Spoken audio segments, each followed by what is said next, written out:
Hi అందరికీ మా devotional trip చివరికి వచ్చేసిందండి. అరుణాచలంలో మార్నింగ్ బ్రేక్ఫాస్ట్ చేసేసి అక్కడి నుంచి అయితే బయలుదేరాం కదా. త్రావలోనే గోల్డెన్ టెంపుల్ లక్ష్మీదేవి దర్శనం చేసుకొని అక్కడ నుంచి మేమైతే తిరుపతి వచ్చేసామండి. తిరుపతి వచ్చేసరికి సాయంత్రం 5 అయిపోయిందనమాట. 5 o'clock అయింది. మేము తిరుపతిలో తీసుకున్న హోటల్ అండి ఇది. హోటల్ రిసెప్షన్ అనమాట. రూమ్స్ అయితే షూట్ చేయలేకపోయాను. చాలా స్పేసియస్గా ఉంది హోటల్ అంతా కూడా. అయితే ఆ రోజు నైట్ అక్కడే స్టే చేసి మార్నింగ్ మేము 4 o'clock లేచి 5 o'clock అయితే మేము తిరుమలకి బయలుదేరామన్నమాట. మాకైతే దర్శనం టికెట్స్ అవ్వలేదండి. మేము శ్రీవాణి టికెట్స్ కోసం అని మార్నింగే బయలుదేరి కొండపైకి వెళ్ళామన్నమాట. అంటే ఒక 1-2 hours క్యూలో ఉంటే మనకి శ్రీవాణి టికెట్స్ దొరికిపోతాయని అన్నారనమాట. మొత్తానికైతే 3-4 hours పడింది. క్యూలో ఉన్నాము. వెహికల్స్ అలానే మనం తెచ్చుకునే లగేజ్ అంతా కూడా చెకింగ్ అవుతుంది కాబట్టి ఇక్కడ మేము వెయిట్ చేస్తున్నాం అనమాట. ఇంకా ఎంటర్ అవుతున్నాం అనమాట కొండపైకి. అదే మీరు ఫ్లైట్కి వచ్చినట్లయితే శ్రీవాణి టికెట్స్ ఎయిర్పోర్ట్లోనే అవైలబుల్ ఉంటాయండి. మేము బై రోడ్ వెళ్ళాం కాబట్టి మేము కొండపైకి వెళ్ళాక టికెట్స్ తీసుకున్నాం అనమాట. మాకు ఇచ్చిన రూమ్ వచ్చేసి ఇలా ఉంది. 3 bedrooms ఒక హాల్ ఉందన్నమాట. మొత్తం మా ఫ్యామిలీ అంతటికి కూడా ఈ 3 bedrooms ఉండే రూమ్ అయితే చక్కగా సరిపోయిందండి. ఇంకా మేము మార్నింగ్ వచ్చి శ్రీవాణి టికెట్స్ తీసుకొని కాసేపు రెస్ట్ తీసుకొని ఆ తర్వాత కుళ్ళు ఇచ్చిన వాళ్ళు తలనీలాలు ఇచ్చేవారు అందరూ కూడా ఆ వెంకటేశ్వర స్వామికి సమర్పించడానికి అయితే వెళ్ళామండి. అటు నుంచి వచ్చి స్నానాలు చేసి ఆ తర్వాత ఈవినింగ్ మేము వరాహ నరసింహస్వామి దర్శనానికి అయితే వెళ్ళాము. ముందుగా ఎప్పుడైనా తిరుమల వెంకటేశ్వర స్వామిని దర్శించుకునే ముందు మనం వరాహ నరసింహ స్వామిని అయితే దర్శించుకోవాలండి. ఆ ఆలయం వచ్చేసి కోనేరు పక్కనే ఉంది.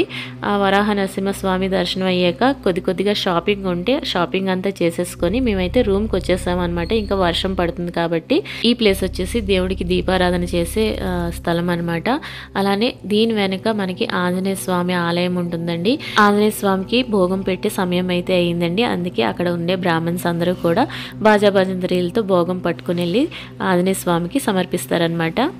శ్రీవాణి దర్శనం స్లాట్ వచ్చేసి మాకు నెక్స్ట్ డే మార్నింగ్ 10 o'clock పడింది కాబట్టి మేము ఇంకా 9 o'clockకి రెడీ అయిపోయి గుడికి అయితే వెళ్ళామండి. దర్శనానికి వచ్చేసరికి మాకు 11:30 ఇలా అయిందనమాట. ఇంకా 12:30కు 1 o'clock భోజనం చేసి కాసేపు రెస్ట్ తీసుకొని ఆ తర్వాత ఈవినింగ్ మేము గోవింద స్వామి ఆలయానికి వెళ్ళి దర్శించుకున్నాక ఆ తర్వాత పద్మావతి ఆలయానికి వెళ్ళి దర్శించుకున్నామండి. ఎక్కడ నేను వీడియో షూట్ చేయలేకపోయాను ఎందుకంటే ఎక్కడ కూడా మొబైల్ అలౌ లేదు కాబట్టి.